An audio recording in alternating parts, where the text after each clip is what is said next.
नमस्कार, मैं संगीता आर्या, योग थेरेपिस्ट एंड हेल्थ काउंसलर। आज बहुत दिनों के बाद आप सभी का अपने यूट्यूब चैनल पे स्वागत करती हूँ। गाइस, आज जिस टॉपिक पे मैं आप लोगों से बात करना चाह रही हूँ वो कोई मैंने कहीं से पढ़ी हुई मेरी ना ही नॉलेज है, ना ही मेरी कहीं से की गई कोई रिसर्च है। वो है मेरा पर्सनल एक्सपीरियंस। यस गाइस, अभी जो कि है मेरा कोविड एक्सपीरियंस। या अभी लास्ट मंथ मई में मुझे कोविड डिटेक्ट हुआ था।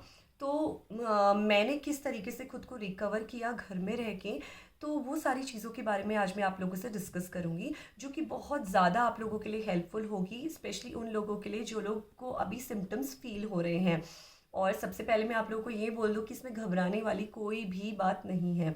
तो गाइज़, और अगर आप इस वीडियो को ध्यान से सुनते हैं तो बिल्कुल आप बहुत अच्छी तरीके से घर पे ही खुद को रिकवर कर सकते हैं।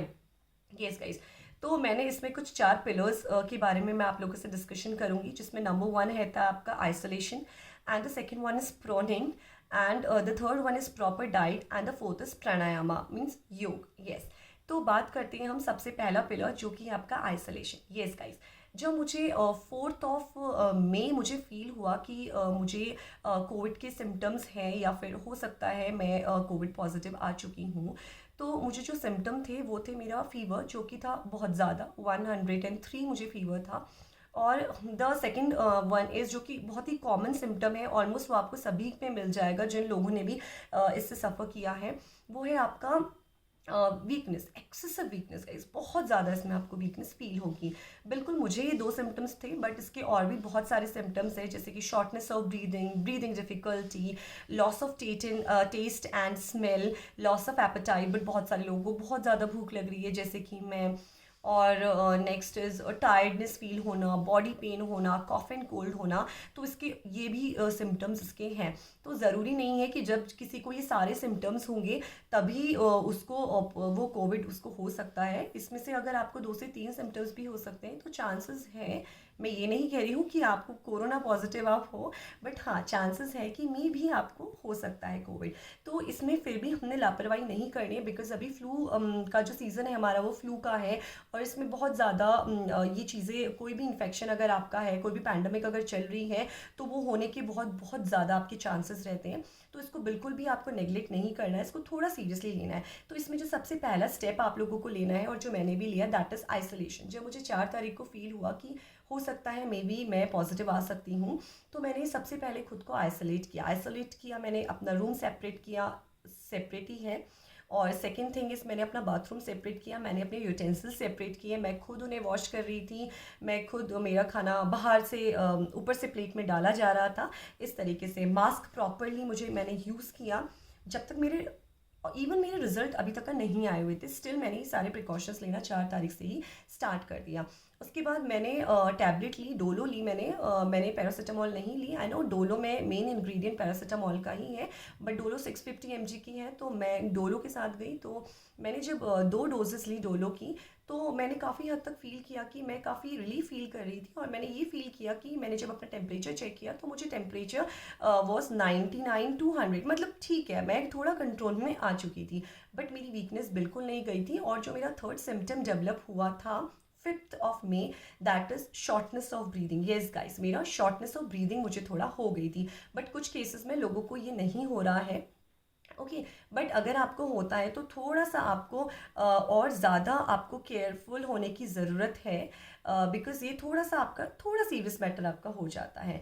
तो बिल्कुल अगर आपको ऐसा फील होता है तो बिल्कुल आप अपने डॉक्टर से कंसल्ट करिए, और कोई भी आपको एकदम से टेस्टिंग के लिए नहीं सजेस्ट करेगा। और मैं बिल्कुल ये नहीं बोल रही हूँ कि अगर आपको ऐसा फील होता है तो आप तुरंत जाके लाइन पे खड़े हो जाके अपना टेस्ट करें। बिल्कुल आप अपनी सिम्टम्स पे वर्क करें गाइज। अगर आपको शॉर्टनेस ऑफ ब्रीदिंग नहीं है तो आपको बिल्कुल घबराइए मत, आप घर पे ही रह के प्रॉपरली अपनी मेडिकेशन लीजिए, अपने डॉक्टर से कंसल्ट करिए, और अपना ध्यान दीजिए, और खुद को आइसोलेट करिए। सो हाँ, मुझे शॉर्टनेस ऑफ ब्रीदिंग हुई, तो उसमें मुझे जो हेल्प करी वो थी मेरी प्रॉनिंग ने।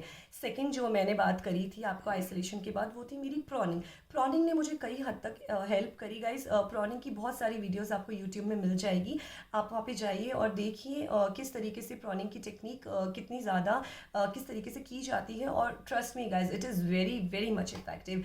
इवन मैंने स्टार्टिंग में इसको इतना सीरियसली नहीं लिया, बट 5 तारीख की रात से मैंने इसको बहुत ज़्यादा सीरियसली लेना स्टार्ट कर दिया।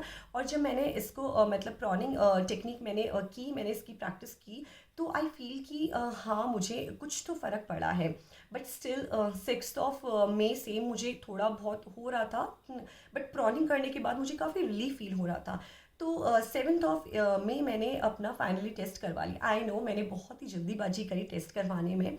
हो सकता था अगर मैं टेस्ट नहीं भी कराती, अगर मैं ऐसे ही अपना ध्यान देती, तो मे बी मैं ठीक हो जाती, बट स्टिल मैंने अपना टेस्ट करवाया। मैं ये बिल्कुल नहीं बोल रही हूँ कि आपको भी 3 दिन में टेस्ट करवाना है, बिल्कुल आप अपने को टाइम दीजिए, कम से कम 5 से 7 दिन का टाइम दीजिए। अगर आप रिकवर कर रहे हैं तो आपको टेस्टिंग की ज़रूरत नहीं है, पर ध्यान देने की ज़रूरत है और आइसोलेट होने की ज़रूरत है। ओके। तो मैं पॉजिटिव आई। तो मेरा जो रिएक्शन था आई गेस वो बहुत ही ऑपोजिट था, मेरी बॉडी ने एक बहुत ही ऑपोजिट रिस्पॉन्ड किया। नॉर्मली लोग बहुत ज़्यादा इसमें स्ट्रेस में आ जा रहे हैं, बट मेरे साथ सीरियसली ऐसा कुछ भी नहीं हुआ। आइसोलेट में खुद को कर चुकी थी पहले, और मैं बहुत ज़्यादा स्ट्रेस फ्री हो गई थी। सीरियसली मैं स्ट्रेस फ्री इसलिए हो गई थी कि चलो ठीक है, एटलीस्ट मुझे पता चल गया है कि मैं पॉजिटिव हूँ, और अब मैं इस चीज़ को अच्छे से मैं इसके साथ लड़ सकती हूँ, और बहुत इफ़ेक्टिवली मैं खुद को ठीक कर सकती हूँ। यस। तो मैंने अपना मेडिकेशन स्टार्ट किया, मैंने प्रॉपरली टैबलेट्स ली, मैंने अच्छे से दवाइयाँ ली।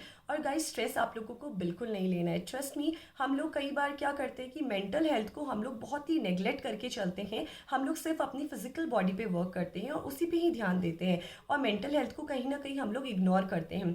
बट गाइस सीरियसली अगर आप कहीं भी पढ़ते हैं या फिर आप खुद देखिए क्या होता है कि हमारा मेंटल हेल्थ बहुत ज़्यादा इंपॉर्टेंट है। आप कितनी भी दवाइयाँ खा लें, कुछ भी कर लें, अगर आप कंटिन्यूस स्ट्रेस में रहेंगे तो कहीं ना कहीं आपको वो दवाइयाँ भी असर नहीं करेंगी। बिकॉज जब हम स्ट्रेस लेते हैं तो पहली चीज़ क्या होती है कि आपका स्ट्रेस आपकी बॉडी को proper function, normal function, regular functioning में आपको बहुत ज़्यादा दिक्कत देता है। And the second is important thing is वो आपकी इम्यूनिटी को हिट करता है। स्ट्रेस, एंग्जाइटी, येस गाइस, आपकी इम्यूनिटी को हेल्प करती है। और इस दौरान तो हम सभी को इस पीरियड में पता चल गया है कि इम्यूनिटी हमारे लिए कितनी इंपॉर्टेंट है। तो और वो आपको बिल्कुल भी ठीक होने नहीं देता है। और गाइस एक चीज़ और मैं आप लोग को बताना चाहूँगी कि हमारा सबकॉन्शियस माइंड जो होता है वो चौबीसों घंटे हमारा एक्टिव रहता है। तो जैसी जितनी भी पॉजिटिव चीज़ें आप उसमें डालेंगे, उतना ही ज़्यादा पॉजिटिव रिस्पॉन्ड वो आपको करेगा, उतना ही ज़्यादा आपकी मेंटल हेल्थ और आपकी फिजिकल हेल्थ को वो उतना पॉजिटिव रखेगा और जल्दी से जल्दी आपको फिट रखेगा। और गाइस इंपॉर्टेंट ये है कि आप स्ट्रेस अपना कैसे कम कर सकते हैं, तो आप उसमें ये करिए कि आप अपना सोशल मीडिया थोड़ा सा यूज़ करना कम करें। ऐसी कोई न्यूज़ मत देखें जो नेगेटिव आपको इफ़ेक्ट आपकी बॉडी में डाले, आपके माइंड में डाले। क्या होता है कि जब हम लोग फिट होते हैं तो शायद ये न्यूज़ हमको इतनी ज़्यादा इफेक्ट नहीं करती है, बट गाइज जब हम लोग खुद उस स्टेज से सफ़र कर रहे हैं तो कहीं ना कहीं ये चीज़ें हमको ज़्यादा अटैक करती हैं। तो ऐसा कोई भी फ़ोन कॉल्स आप अटेंड मत करिए। मैंने भी सेम यही किया, क्योंकि हमें पता है कि हमारे आसपास कितने पॉजिटिव लोग हैं और कितने नेगेटिव हैं, कौन आपसे क्या बातें करेगा, कौन क्या नहीं, हमें सब अच्छी तरह पता रहता है। तो आपको अगर टाइम देना है तो ऐसे लोगों को दीजिए जो आपको खुश रख सकें, ठीक है। ऐसे लोगों को नहीं देना है जो आपको स्ट्रेस दे सकें। और ऐसी कोई न्यूज़ नहीं देखनी है जिससे आपका स्ट्रेस लेवल बढ़े, बिकॉज ये बहुत ही एक इंपॉर्टेंट रोल प्ले करता है हमारी लाइफ में। ओके। सेकेंड वन इज़ प्रॉनिंग की मैंने बात करी आपसे। And the third is diet. Yes guide, diet बहुत ही इंपॉर्टेंट रोल प्ले करती है। आप ज़्यादा से ज़्यादा पानी पीजिए, अपनी बॉडी को रिहाइड्रेट रखिए। और डाइट की डिटेल मैं आपको अपनी नेक्स्ट वीडियो में बिल्कुल दूंगी, how to boost your immunity, उसके लिए डाइट। तो अपनी बॉडी को आपको क्या करें, रिहाइड्रेट रखना है। जब भी आपको कोई भी इन्फेक्शन होता है, नॉट ओनली कोविड, अदर कोई इन्फेक्शन भी होता है, तब भी क्या होता है हमारी बॉडी बहुत ज़्यादा डिहाइड्रेट हो जाती है। तो बहुत ज़रूरी है कि आप अपनी बॉडी को रिहाइड्रेट करें, ज़्यादा से ज़्यादा पानी पिए। और पानी कई बार इन्फेक्शन को फ्लश आउट करने में भी आपको हेल्प करता है। और ज़्यादा से ज़्यादा प्रोटीन का इंटेक आप अपनी डाइट में बढ़ाएं, क्योंकि प्रोटीन बॉडी बिल्डिंग फूड है और वो आपकी बॉडी को जल्द से जल्दी रिकवर करेगा। एंड द थर्ड इज़, आपको सुना ही होगा हमारा जो इंडियन किचन है वो हमारा औषधि केंद्र कहा जाता है। अगर आप आयुर्वेद की बात करें तो आप हर्बल टी का हेल्प लीजिए, बिकॉज वो सारी जितनी भी जड़ी बूटियाँ हमारे किचन में है वो एक इम्यूनिटी बूस्टर का काम करती है। जैसे कि आपका जिंजर हो गया, आपका गार्लिक हो गया, आपका अजवाइन हो गया, आपके सिनेमन सीड्स हो गए, एक्सेट्रा एक्सेट्रा, बहुत सारी, टर्मरिक हो गया आपका, बहुत सारी चीज़ें हैं जो कि आपकी एक इम्यूनिटी बूस्टर जैसे आपका काम करेगी। And the fourth is very important guys, pranayama, yes, breathing techniques.